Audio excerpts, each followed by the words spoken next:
और गुरु ने जगा दिया। दूसरी जो इम्पोर्टेंट चीज़ है, एक तो हो गया नियक्षर मिलता है सतगुरु से, या जिनसे भी नियक्षर प्रकट होता है, जागृत होता है, उसको हम सतगुरु मानते हैं।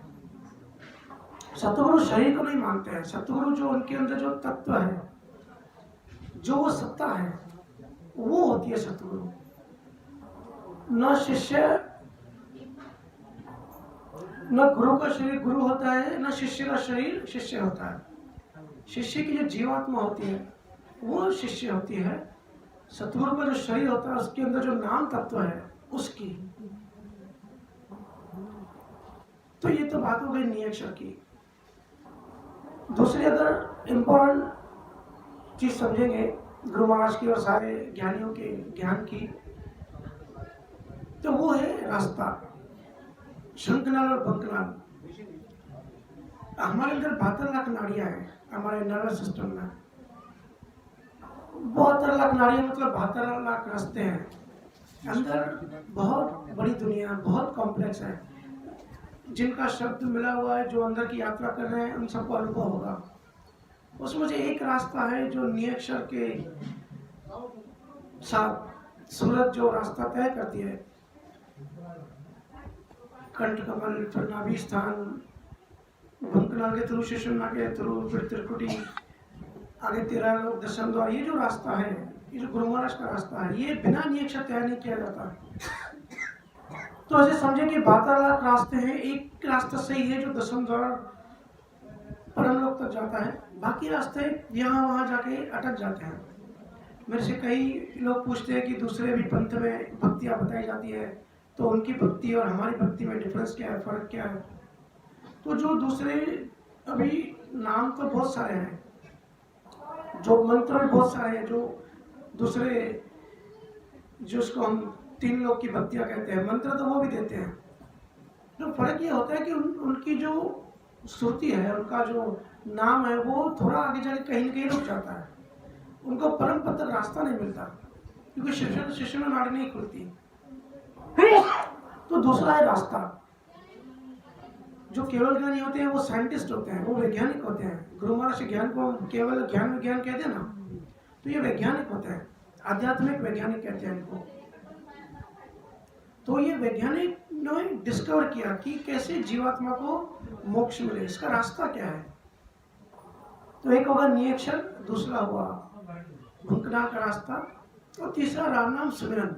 ये जो सुमिरन की विधि है, क्या हम कहते हैं कि अभी हजस में भी सुना कि कलयुग नाम आधार। गुरु नानक की भी काफी फेमस स्टेटमेंट है कि नाम तो आज जुगात से चलता है, बट मेन जो इसकी इम्पोर्टेंस है वो कलयुग में ज्यादा है। कलयुग नाम आधार। और गुरु महाराज के ज्ञान की भी जितनी जरूरत आज है, उतनी जरूरत पहले कभी नहीं थी, क्योंकि आज का जो समय चल रहा है, हम सब देख रहे हैं। हमारे इंडिया में भी बहुत सारे संत हो गए, केवल ज्ञानी हो गए, बहुत सारा ज्ञान दिया, क्योंकि माया का प्रभाव है। ऐसा समय इस वक्त चालू है, कलयुग के परमाणु हैं। हम सबका जीवात्मा मतलब जो गुरु महाराज ने बताया, ना तत्व लिंग शरीर, मन चित्त बुद्धि अहंकार, 5 इंद्रियों और 5 रस है, उसको कहते हैं जीवात्मा। और अगर संक्षेप में उसको करना है तो अहंकार कहते हैं। आज देखो कलयुग में हम सबके मन अहंकार से बने हुए हैं, चाहे हम भक्ति में हैं या जो भक्ति में नहीं है, जो बाहर है या दूसरे भक्ति में है, हर किसी का मन अहंकार से भरा हुआ है, क्योंकि कलयुग का ये प्रभाव है। और सारी दुनिया इस रिसर्च में लगी है कि आज इंसान बहुत परेशान है। साइंस आ गई, टेक्नोलॉजी विकसित हो गई, दुनिया आगे बढ़ गई, तो ऐसा होना चाहिए कि मनुष्य सुखी होना चाहिए, लेकिन उल्टा हो गया। 1950 में जितने लोग डिप्रेशन में थे, आज 300 गुना ज़्यादा है पूरी दुनिया में। तो पूरी दुनिया में लोग, जो साइंटिस्ट है, जो थिंकर है, वो रिसर्च कर रहे हैं कि ऐसा क्या गलत हो रहा है, क्यों लोग आज ज़्यादा परेशान है। होना चाहिए कि लोग सुखी होने चाहिए क्योंकि साइंस डेवलप हो गई, लेकिन लोग ज़्यादा दुखी हैं, ज़्यादा डिप्रेशन में हैं। ऐसा क्या गलत हो रहा है? क्योंकि माया का प्रभाव है, कलयुग का प्रभाव है। अहंकार जो है, जो ईगो है, वो बढ़ते जा रहा है। अहंकार का मतलब क्या है? बंच ऑफ कर्मा कहते हैं। गुरु महाराज ने हमको प्रारब्ध कर्म बताया, संचित कर्म बताया, क्रियावन कर्म, 3 टाइप के कर्म बताए। तो उसमें जो संचित कर्म है वो हर जन्म में हम जमा करते जा रहे हैं, बढ़ाते जा रहे हैं। तो तीनों युगों से हम यहाँ बैठे हैं, इसका मतलब हमको अभी तक मोक्ष नहीं मिला। तो तीनों बार बार हम जन्म मृत्यु के चक्कर में फंसते आ रहे हैं, और बार बार हमने इंसान बने, कभी जानवर बने, कभी क्या बने, कभी स्वर्ग में गए, कभी नर्क में गए। ये हमने जैसे जैसे कर्म बनाए, कर्मों ने हमको आगे गति भेजते रहे। आज हम कलयुग में भी इंसान हैं, लेकिन इंसान का जो शरीर है, जो मनुष्य शरीर है, ये भी अनमोल गिफ्ट है। 84 लाख योनियों में और पूरे ब्रह्मांड में कोई भी ऐसी योनि नहीं है जो खुद को समझ पाए। एक कुत्ता, एक मच्छर 10,000 साल तक भी मच्छर ही रहेगा, वो खुद को समझ नहीं पाएगा। लेकिन हम मनुष्य हो गए, हम ह्यूमन हो गए, हम इंटेलिजेंट हो गए, हमको समझ आई, हम अपने आप को समझ सकते हैं, गुरु को खोज सकते हैं, भक्ति को खोज सकते हैं, और जहाँ से आए अपने जो अमरलोक है वहाँ जा सकते हैं। कोई जानवर नहीं जा सकता, कोई स्वर्ग में, कोई ब्रह्मा, कोई शिवलोक में, किसी भी लोक से कहीं नहीं जा सकता। सिर्फ हम लोग जा सकते हैं क्योंकि हम ह्यूमन बीइंग है। तो जब मेरे से लोग पूछते हैं कि भैया बेस्ट चीज़ क्या होनी चाहिए ज़िंदगी में, तो जो बेस्ट होना चाहिए वो ऑलरेडी हमारे साथ हो चुका है। हमको मनुष्य शरीर मिला है, लेकिन हम मनुष्य शरीर का फायदा नहीं उठाते। हमारा ध्यान क्या होता है? पूरे दिन की देखो, कभी रात को सोने से पहले 5 मिनट थोड़ा सा बैठ के थोड़ा सा रिव्यू करो, थोड़ा सोचो कि हम पूरे दिन में करते क्या है। जो जानवर करते हैं, खाना खाते हैं, काम करते हैं, इंसान सुबह उठ के दुकान पे धंधे पे जाता है, एक शेर उठ के सुबह को बकरी के पीछे, हिरन के पीछे भागता है। हम भी मेहनत करते हैं, वो भी मेहनत करता है, वो भी खाना खाता है, हम भी खाना खाते हैं, फिर एक सो जाते हैं और एक दिन मर जाते हैं। हमारी जिंदगी इसी खत्म हो जा रही है। मनुष्य तन का जो गुरु महाराज ने कहा जो अनमोल गिफ्ट है, उसका फायदा नहीं उठाते। जिनके पुण्य अच्छे हैं, जिनको सतगुरु मिले हैं, जिनको भक्ति पता है, गुरु महाराज के ज्ञान में है, वो ठीक है, वो बड़े भाग्यशाली है जिनको भक्ति मिली है, और जो नियम से सुमिरन कर रहे हैं, जिनको निश्चय जागृत है, जिनकी यात्रा आगे चल रही है, जिनका अनुभव ज्ञान बढ़ रहा है, जो स्टेप बाय स्टेप धीरे धीरे ज्ञान में आगे बढ़ रहे हैं, अंडरस्टैंडिंग बढ़ रही है, समझ बढ़ रही है। जो गुरु महाराज ने वर्ड यूज किया है ज्ञान वैराग्य है, जो ज्ञान वैराग्य तक पहुंच रहे हैं, उनकी बात नहीं है, वो तो बढ़िया है, वो तो पूरा पूरा फायदा उठा रहे हैं। लेकिन हम सब जब किसी गुरु के सानिध्य में होते हैं, जब सत्संग सुनते हैं, तब तो बड़ा अच्छा लगता है, बड़ा मजा आता है, और हम सोचते हैं कि अभी घर जाके रेगुलर रूटीन डेली सुमिरन करेंगे, भक्ति में आगे बढ़ेंगे। लेकिन घर जाके वैसे के वैसे हो जाते हैं, वैसे ही दुकान धंधों में बिजी हो जाते हैं, घर के कामों में फुर्सत नहीं मिलती, फिर सोचते हैं कि भाई बाद में सुमिरन करेंगे, वो बात कभी आता ही नहीं है। हम 3 घंटा फिल्म देखते हैं, घूमते फिरते हैं, टीवी देखते हैं, लेकिन भजन सुमिरन 10 मिनट भी नहीं कर पाते।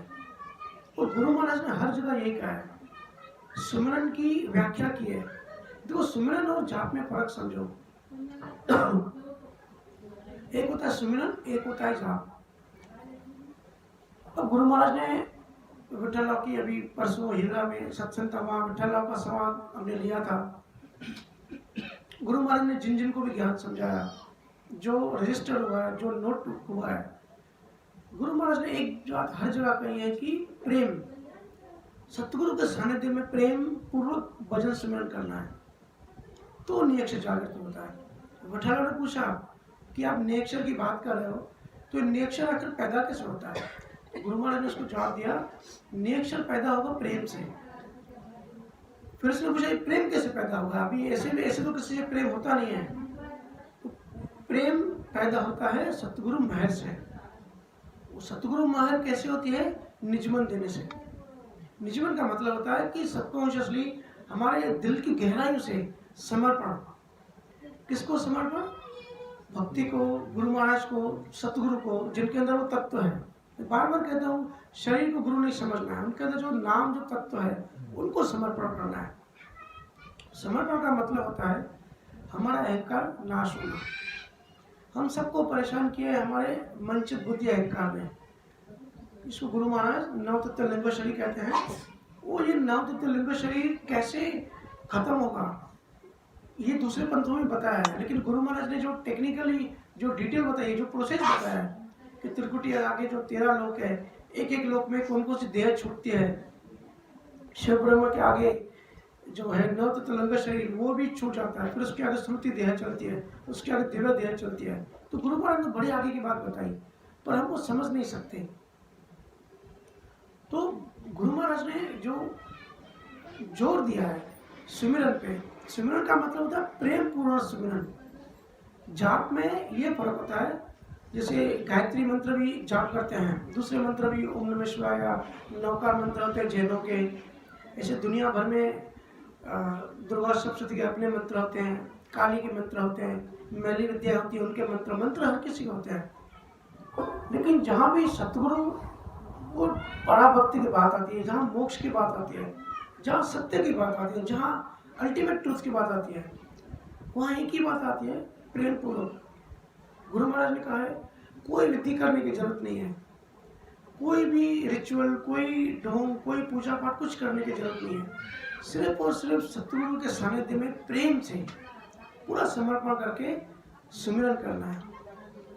जाप का मतलब होता है कि हम बैठ गए 5 घंटे आंखें बंद करके और कोई मंत्र, कोई पर्टिकुलर मंत्र को जाप कर रहे हैं, अंदर में प्रेम नहीं है। एक होता है ना अनुष्ठान, आश्रम जी बाबू वो कराते हैं अनुष्ठान कि आप 40 घंटे बैठ कर अनुष्ठान करो, तो उसमें प्रेम नहीं होता, वहाँ एक प्यास नहीं होती भक्ति की, मोक्ष की, सत्य की। वहाँ एक सिर्फ फॉर्मेलिटी होती है, एक मैकेनिकल होता है कि बस बैठ के काउंट करो मंत्रों को और उतना जितने गुरु ने बोला उतना काउंट करो। 10,000 मंत्र, 15,000 मंत्र, उसको जाप कहते हैं, उसको सिमरन नहीं कहते हैं। जब जाप में प्रेम मिल जाता है वो हो जाता है सुमिरन। सुमिरन का मतलब होता है याद, परमात्मा को याद करके, उस तत्व को याद करके। ऐसा सुमिरन से बैठने से पहले मैं हर जगह जाता हूँ तो ये बात हमेशा कहता हूँ कि जब भी बैठो पहले गुरु महाराज को, परमात्मा को, कबीर साहब को प्रार्थना करो कि बहुत जन्मों से भटक रहे हैं, इस जन्म में हमको मोक्ष का रास्ता दिखाइए। और ऐसी प्रार्थना होनी चाहिए कि आंखों में आंसू आ जाए, रोना आ जाए, बिल्कुल दिल की गहराई से, प्राणों से प्रार्थना करनी चाहिए, तब वो पुकार सुनी जाती है। ऐसे मैकेनिकली हम भी बहुत जगह, मैं राजस्थान भी गया था, कलकत्ता गया था, तो बहुत जगह पे क्या होता है राम नाम सुमिरन भी एक मैकेनिकल करते हैं कि बैठ गए 4-4 घंटा, 5 घंटा, प्रेम नहीं है। देखो गुरु महाराज से ज्ञान क्वालिटी वाला है, यहाँ पे क्वालिटी चाहिए। अगर प्रेम पूर्वक आंखों में आंसू आ जाए, इसी प्यास से कोई आधा घंटा, पौना घंटा, 1 घंटा सुमिरन करेंगे तो काम बन जाता है। अगर प्रेम नहीं है, समर्पण नहीं है, रिस्पेक्ट नहीं है और बैठ गए 5 घंटा राम राम राम राम चल रहा है, तो वहाँ पे नियत से जागृत नहीं होगा। और बिना नियत से सब माया है। गुरु महाराज ने हर जगह बताया नियत से जागृत होता है प्रेम से। इसलिए कोई 5 घंटा बैठने की जरूरत नहीं है, आधा घंटा, 1 घंटा, जितना सहजता से, जितना प्रेम से बैठ सकते बैठिए। सुमिरन करना है। सुमिरन का मतलब है श्रुति।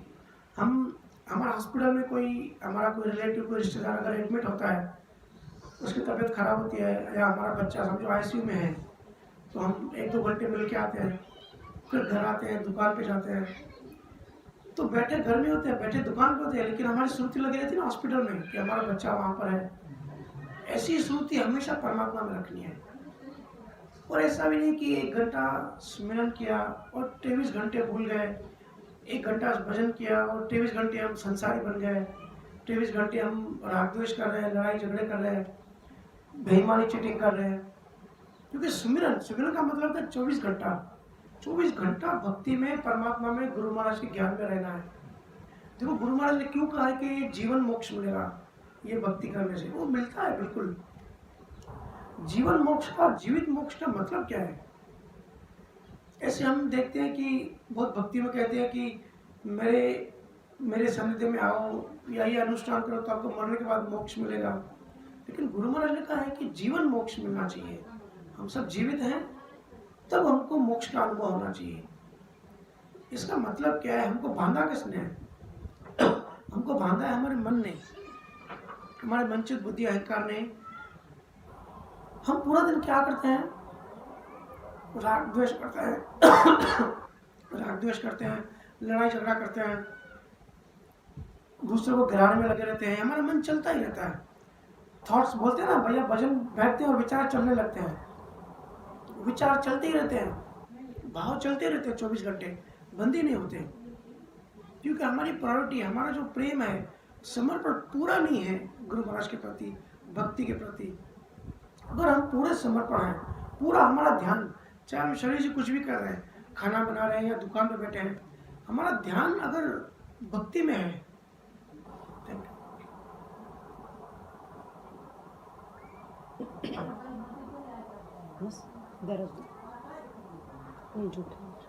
तो विचार परेशान कम करेंगे या तो नहीं करेंगे। तो हमको मुक्त होना है। ये जो रोज रोज की जो हम अहंकारवश जो परेशानियों में हैं, जैसे मैंने कहा कि दुनिया भर के लोग डिप्रेशन में क्यों आ रहे हैं? कहीं तो कुछ गलत हो रहा है, क्योंकि लाइफ में जीवन जीने का ढंग गलत है। हम सब एक दूसरे को गिराने में लगे रहते हैं, या तो पैसों की इतनी लालच हो गई है, पता नहीं है क्यों कमाना है। बच्चे पढ़ाई भी इसी के लिए करते हैं कि भाई करियर बनाना है, पैसा कमाना है। हर किसी का देखो उद्देश्य एक ही होता है कि पैसे में बढ़ना है। 4 दुकान है, 8 दुकानें और बढ़नी है। जीवन का असली उद्देश्य हम भूल चुके हैं। जीवन का उद्देश्य ही पता नहीं है कि मानव शरीर, हम प्लास्टिक के नहीं बने हैं, हम लोहे के नहीं बने, हम हमेशा नहीं रहने वाले। सबको शरीर छोड़ना है, हम भी छोड़ जाएंगे। 10-20 साल में हम भी शरीर छोड़ देंगे। तो क्यों इतनी हम बच करते हैं? हम मौत को भूल जाते हैं। ये बात हम बार बार भूल जाते हैं कि दूसरे मरेंगे, हम थोड़ी मरेंगे। इसलिए मैं हर सत्संग में कहता हूँ कि फ्री टाइम रह के आप शमशान घाट जरूर जाइए। कोई भी अगर मर रहा हो ना, उसके साथ आप शमशान जाइए। कोई मरने के समय उसके साथ बैठिए, उसको देखिए कैसे वो शरीर छोड़ता है, तो उससे होश बढ़ता है। उससे संसार के जो परमाणु है, जो माया का जो प्रभाव है मन पे, वो कम होगा, असर कम पड़ेगा। जब हम मौत देखेंगे ना बार बार, तो हमको पता पड़ेगा कि हम भी मरने वाले हैं। फिर देखो जो मरने वाले होते हैं उसके अंदर फिर राग द्वेष नहीं आते। राग द्वेष कम होना ही जीवन मोक्ष है, जीवन मुक्ति है। हमको मरने के बाद मोक्ष में नहीं जाना, हमको अभी मोक्ष में जाना है, अभी इसी सेकंड में। मतलब मन से मुक्ति। ये जो गुरु महाराज ने जो 12 कमल जो बताया ना, पूरा ये हम जो यात्रा करते हैं पहले स्थान से 10वें द्वार तक, ये असल में क्या है? जिसको पिंड खंड ब्रह्मांड कहते हैं, ये असल में जिसको हुनकाल कहते हैं, पूरा मन ही है, पूरा हमारा ही मन है। और अगर देखेंगे कि गुरु महाराज का जो ज्ञान है ये इसी पे है कि इसको उनको क्रॉस करना है। जीवात्मा का बैठने का स्थान यहाँ पर है, कंठ स्थान पर, यहीं पे शब्द जागृत होता है। और इसीलिए किसी का गला दबा तो उसके प्राण निकल जाते हैं, क्योंकि जीवात्मा का बैठने का स्थान यहाँ है। बिरकुटी फिर जागृति के समय यहाँ आती है और गहरी नींद में नाभि में जाती है, लेकिन जागृति के समय यहाँ बैठती है। तो गुरु महाराज का जो विज्ञान है वो इस तरीके का है कि यहाँ से यात्रा करके पूरे मन को हम क्रॉस करके दशम द्वार के बाहर जाते हैं। मन को पार करने का मतलब मन से मुक्त होना। कबीर साहब हो, दादू दयाल हो, दयाश्वर जी महाराज हो, सभी गुरुओं का जोर इसी पर है कि मन से मुक्त हो जाओ और अभी हो जाओ, अभी होना है। मन से मुक्त होने का मतलब दिन भर जो हम पच करते रहते हैं, किसी का हम अपमान करते हैं, कोई हमारा अपमान करता है, इन्हीं चीज़ों में हमारा दिन का जो समय है, जो हमारा मनुष्य देह, वो हमारी ख़त्म हो रही है। हमारे शरीर का एक एक सेल रोज रोज ख़त्म हो रहा है, हमको पता नहीं पड़ता है। तो ये हमको जागृति रखनी है। ये जागृति तभी रहेगी जब हम प्रेम पूर्ण सुमिरन करेंगे। हम सत्संग तो सुन के आते हैं, बातें बड़ी अच्छी लगती है, लेकिन घर जाके वैसे के वैसे हो जाते हैं। ज्ञान अंदर नहीं जाता। ज्ञान अंदर क्यों नहीं जाता?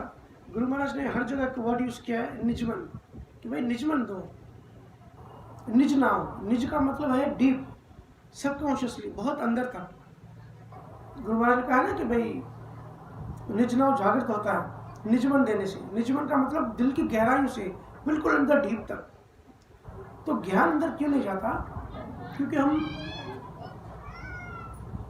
सिर्फ भजन सिमरन, सिर्फ सत्संग सुनने में, सत्संग करने में या गाने बजाने में, इनमें हमारा ध्यान ज़्यादा है। और जो असल चीज़ है, जो असल विज्ञान है सुमिरन, उनमें हमारा ध्यान कम है, हमारा फोकस कम है।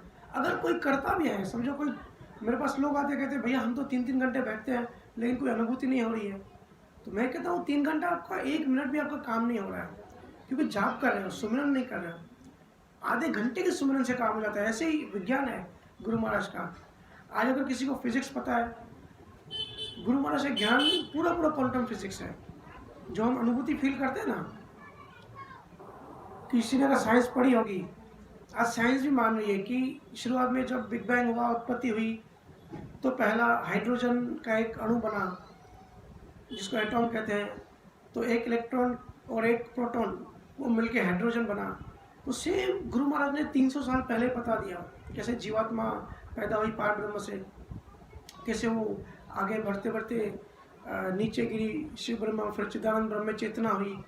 तो सेम आज विज्ञान भी इसी तरह खोज रहा है। देखो कितने गुरु महाराज का ज्ञान महान है, हम उसकी उनकी वैल्यू नहीं कर रहे हैं। जितनी आज गुरु महाराज का ज्ञान जितना फैलना चाहिए था उतना नहीं फैला है। हमारी कोशिश है, इंटरनेशनली दुनिया भर में आज ज्ञान जा रहा है, क्योंकि हम साइंस नहीं जोड़ते और हमें लोग बदलाव नहीं देखते। गुरु महाराज का ज्ञान फॉलो करने से जीवन में बदलाव आता है, लेकिन हम ऐसे जीवन जीते हैं, आधा घंटा भजन करके फिर और ज़्यादा अहंकार आ जाता है कि भाई हम तो इस भक्ति में हैं, हम ऊंची भक्ति में हैं, आप तो कृष्ण की भक्ति करते हो, आप दूसरों की भक्ति करते हो, आप नीचे हो, हम ऊंचे हैं। तो देखने वाले देखते हैं कि भाई इनमें अहंकार है। हम सब गुरु महाराज के प्रतिनिधित्व हैं, उनके रिप्रेजेंटेटिव हैं। रिप्रेजेंटेटिव का मतलब हमको किसी को बताने की जरूरत नहीं है, लेकिन हमारे आंखों में ऐसा प्रेम होना चाहिए, ऐसा ज्ञान होना चाहिए, इतनी सरलता, इतनी सहजता होनी चाहिए कि दूसरे वाले देख के उनको सरप्राइज लगे कि भाई इसमें कुछ तो अलग बात है, ये दुनिया से अलग है, ऐसा इसके अंदर ऐसा कुछ है जो इस दुनिया का नहीं है, जिसको नियक्षर कहते हैं।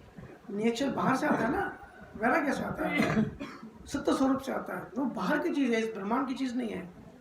लेकिन क्या हो रहा है ना, हमें फर्क नहीं आ रहा है क्योंकि हम अच्छे से ज्ञान को फॉलो नहीं कर रहे हैं, ना प्रेम पूर्वक भजन सिमरन कर रहे हैं, ना अच्छे से।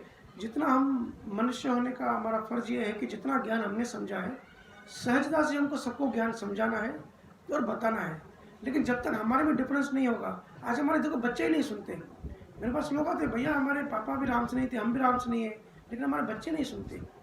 मैं कहता हूँ बच्चे बड़े इंटेलिजेंट हैं, वो एक मिनट में ऑब्जर्व करते हैं कि आप में कुछ चेंज है ही नहीं, आप तो ज़्यादा अहंकारी हो। तो वो बोलेंगे फिर ऐसी भक्ति करने का क्या फ़ायदा जिससे अहंकार ना गले।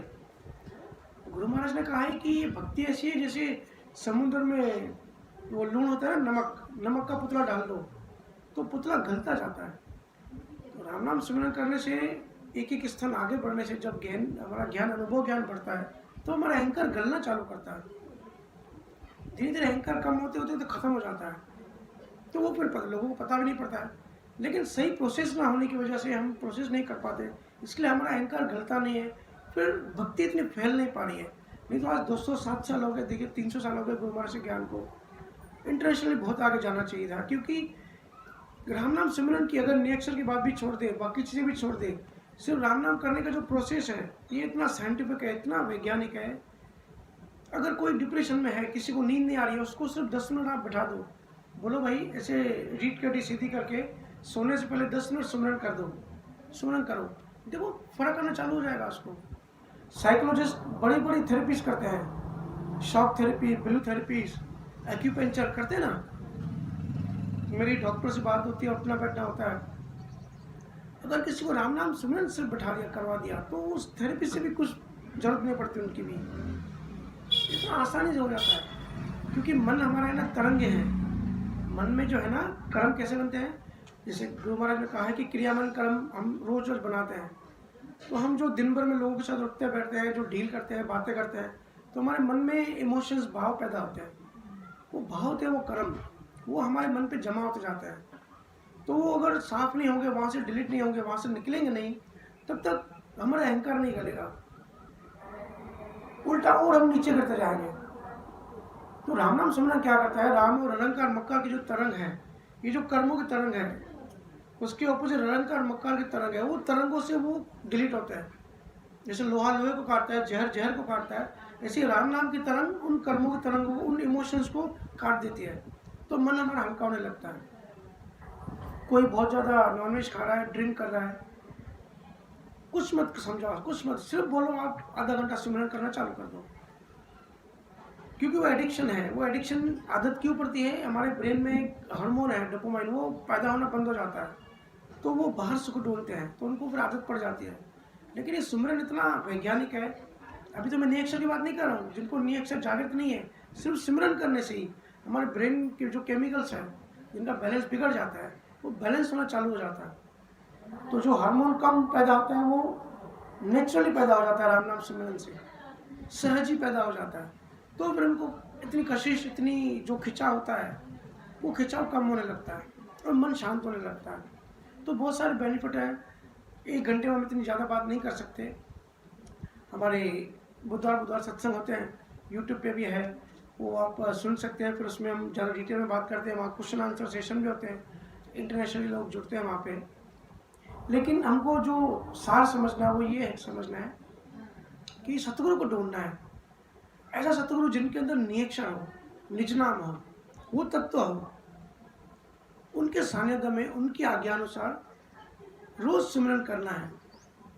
सिमरन देखिए, हमारा मन बहुत स्ट्रांग है। जैसे ही सिमरन करने बैठेंगे ना, विचार आने चालू हो जाएंगे। ऐसी इच्छा होगी कि भाई अभी टीवी देखूं, या उसी समय मेहमान आ जाएंगे, क्योंकि माया रुकावट डालती है। सबको अनुभव होगा, उसी समय मेहमान आ जाएंगे, उसी समय फ़ोन आ जाएंगे, कस्टमर का कॉल आ जाएगा, तो हम सोचते हैं अभी तो कस्टमर का फ़ोन है, अर्जेंट है, बदन छोड़ के जाके काम में लग जाते हैं। ऐसा मत करिए। ऐसा एक आधा घंटा, पौना घंटा, 1 घंटा, ऐसा 24 घंटे फिक्स करिए। रोज उसी समय उसी जगह पे बैठ के सिमरन करिए। जैसे प्रार्थना की बात करी, गुरु महाराज को दिल से प्रार्थना करो बैठने से पहले कि हमको माया से बचाओ। आप भी बचा सकते हो। जहाँ सतगुरु होते हैं ना, वहाँ माया का प्रभाव कम हो जाता है। माया के परमाणु है हम लोग। 3 लोक में अभी हम जीव ब्रह्म कहते हैं गुरु महाराज को। हम अभी जीव ब्रह्म में हैं, उनके देश में है, ये हमारा देश नहीं है। हम अभी दूसरे के देश में हैं। तो जब दूसरे के देश में जाते हैं ना, तो अभी हम यहाँ से अमेरिका जाएंगे, जर्मनी जाएंगे, तो वहाँ के जो कानून है वो फॉलो करने पड़ते हैं। तो हम अब जिस देश में रह रहे हैं, यहाँ के कानून फॉलो करने पड़ रहे हैं। जो लॉ ऑफ कर्मा है, जो कर्म कहते हैं जिसको, 3 टाइप के कर्म है, वो क्या है, माया के देश का कानून है। जिनकी चेतना दशम द्वार को पार कर जाती है, उन पे कर्म नहीं लगते। कहते हैं ना, संतों को कर्म नहीं लगते। क्यों नहीं लगते? क्योंकि उनकी चेतना इस देश से बाहर निकल गई।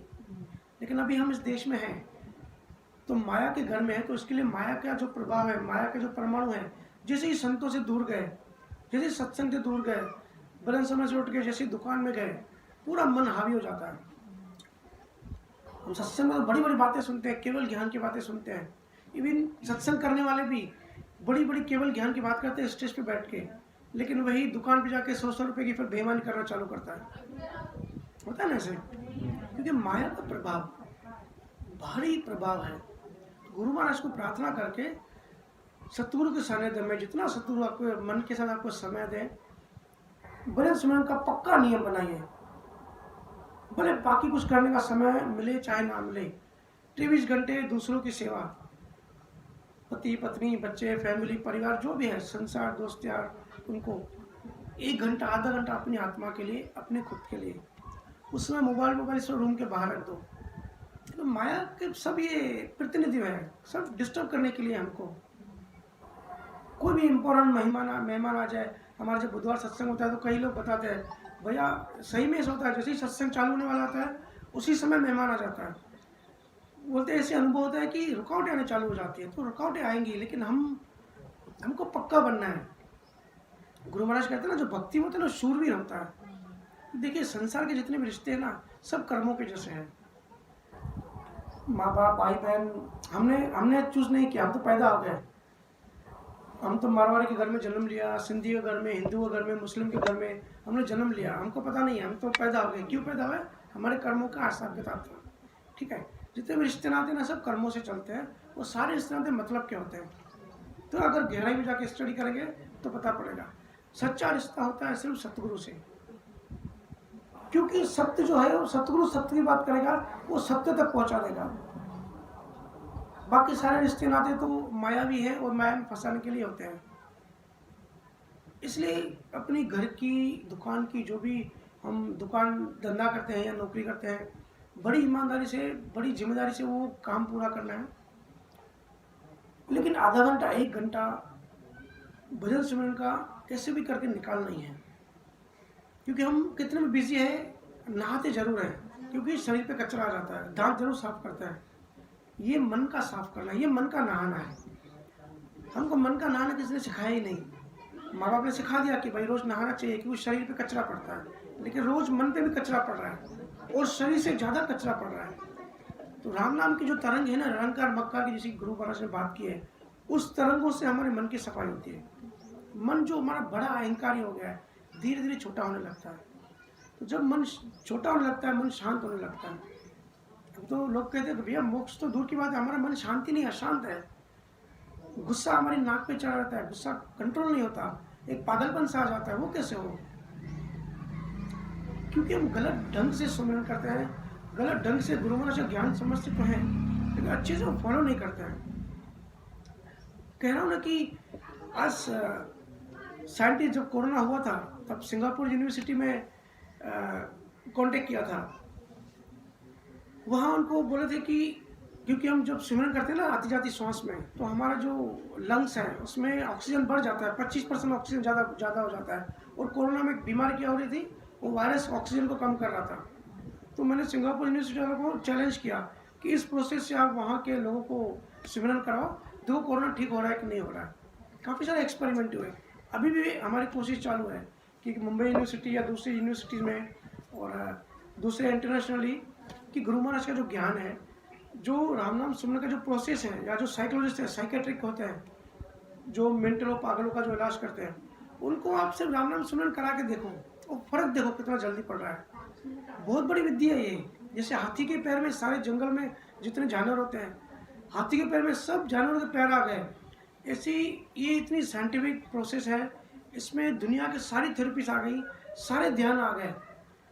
गौतम बुद्ध बुद्धिज्म का विपश्यना वो कराते हैं। महावीर स्वामी जैन जो है नौकार मंत्र और त्राटक साधना करते हैं। ऐसे अलग जगह पे अलग साधनाएं, अलग टाइप की ध्यान होते हैं। देखा होगा श्री श्री रविशंकर क्रिया कराते हैं, है ना। ऐसे अलग जगह पे अलग कराते हैं। लेकिन ये जो सुमिरन है ना, इतना साइंटिफिक है। ये किया तो उसमें सारी सब साधनाएं आ गई, सबका सार है। राम नाम सार कहते हैं ना, सार बीज मंत्र है। दुनिया में जितने भी मंत्र है, मंत्र मतलब क्या होता है? मंत्र मतलब साइंटिफिकली समझाऊं तो साउंड वेव्स होती है, तरंगे होती है। हर मंत्र तरंगे होती है। अभी मैं बात कर रहा हूँ, ये भी एक तरंग है। मेरे मुंह से तरंगे निकल रही है, आपके कान में तरंगे पहुंच रही है। ऐसे राम भी तरंग है। ररंकार, जब रा बोलते हैं ररंकार मक्कार, ये जो तरंगे हैं ये सबसे ज़्यादा पावरफुल तरंगे हैं। कई दूसरे भक्ति वाले ऐसे सवाल करते हैं कि हम भी तो मंत्र जपते हैं, फिर राम नाम में क्यों और इसी प्रोसेस से क्यों, आती जाती सांस में क्यों? तो सब मंत्र होते हैं। अगर आप ओम नमः शिवाय बोलेंगे तो वो भी मंत्र है, लेकिन वो मंत्र जो है ना, वो तो माया का बीज है। जो गुरु महाराज ने बताया कि हर मंत्र की, हर भक्ति की अपनी अपनी पहुँच है और वहीं तक जाता है और वापस वो जन्म मरण के चक्कर से नहीं छूटता है। दूसरा जो है, उनके जो मंत्रों, हर मंत्र में ऊर्जा होती है, शक्ति होती है। तरंग मतलब एनर्जी, शक्ति। तो उनकी जो शक्ति है इतनी पावरफुल नहीं है जो कि कर्मों को खत्म कर पाए, इसलिए वो बार बार वापस आते हैं। बार बार जन्म मरण क्यों नहीं मिटता? जब तक कर्म शून्य नहीं होंगे तब तक बार बार वापस आना पड़ेगा, है ना। उसी को मोक्ष मिलता है जिसके तीनों कर्म जीरो हो जाते हैं। तो नियक्षर से, राम नाम सुमरन से, क्योंकि ये जो तरंग है, जो एनर्जी है, जो पावर है, वो बहुत ज़्यादा है। और कलयुग नाम आधार, गुरु नानक ने कहा है। राम ही क्यों? क्योंकि इस तरंग में जो पावर है वो दूसरे मंत्रों में नहीं है। और ऊपर से सतगुरु का नियक्षर जब जागृत होता है, क्योंकि हमारा मन बहुत बड़ा है, 27 लाख लेयर है। ये तो गुरु महाराज की बड़ी कृपा है कि हमको होम काल बता दिया कि कैसे है, लेकिन वो इतना बड़ा है, इतना कॉम्प्लेक्स है, हम ऐसे कभी समझ नहीं सकते। हमारा मन वहाँ की चीज़ों को समझ नहीं सकता, अनुभव कर सकता है, लेकिन भाषा में उसको बताया नहीं जा सकता। वो सिर्फ जब सहज समाधि लगती है वो अनुभव करने की बात होती है। लेकिन फिर भी गुरु महाराज ने काफ़ी कुछ डिटेल बताई है कि वहाँ अमरलोक में कैसा होता है, दर्शन द्वार जब खुलता है, जब अखंड ध्वनि चालू हो जाती है वहाँ कैसे होती है। लेकिन इतना डीप में हमारे कर्म होते हैं, गहराई में, वहाँ नेचर जाके एक एक कर्म वहाँ से डिलीट करता है। इसलिए हम मोक्ष के अधिकारी बनते हैं, क्योंकि कर्म डिलीट होना चालू हो जाता है। तो पहली चीज़ तो निअक्षर संत हर जगह होते हैं। जैसे आप सब बाहर से आए तो आप भी जिन गुरु से, जिन सतगुरु से आप ज्ञान सुनते होंगे, जिनके अंदर तत्व हैं, उनसे प्रेम पूर्वक